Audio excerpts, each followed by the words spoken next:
मी सुरुवातीला सांगितलं कुस्ती बघायची दररोज याल बरोबर तुम्ही हो भले दांडगी ताकद लागलेली आज रवीला तो अभी म्हणतोय हम भी कुछ काम नहीं भले भले गेले गोटे खात चिल्लाट म्हणतोय माझी काय वा असा हा रवी चव्हाण आणि हबीबा कुस्ती लागलेली आहे. मी म्हणलं होतं तुमचा 1 रुपया फुकट जाऊन देणार नाही अशी कुस्ती जोडली. हे कौतुक आहे बंडाप्पाचं. ठिप्पी लावून कब्जा घेण्याचा प्रयत्न आहे तिथं हबीबाचा.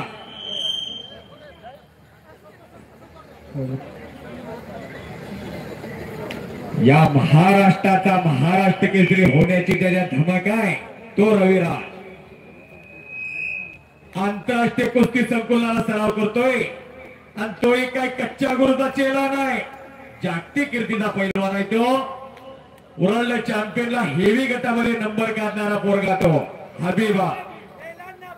गावातली 2 माणसं एकत्र येत नाही पण आनंदराव नल्लोडे भाऊनी 2 देश एकत्र आणले. स्वप्नील भाऊ 2 देश भारत विरुद्ध इराण कसबेड विरुद्ध कुस्ती होत्या. कुणी अंदाज लावायचा नाही कुणी अंदाज लावायचा नाही. हे पोरग कधी सुद्धा मागे हटत नाही. पट काढला छडी टांग लावण्याचा प्रयत्न छडी टांग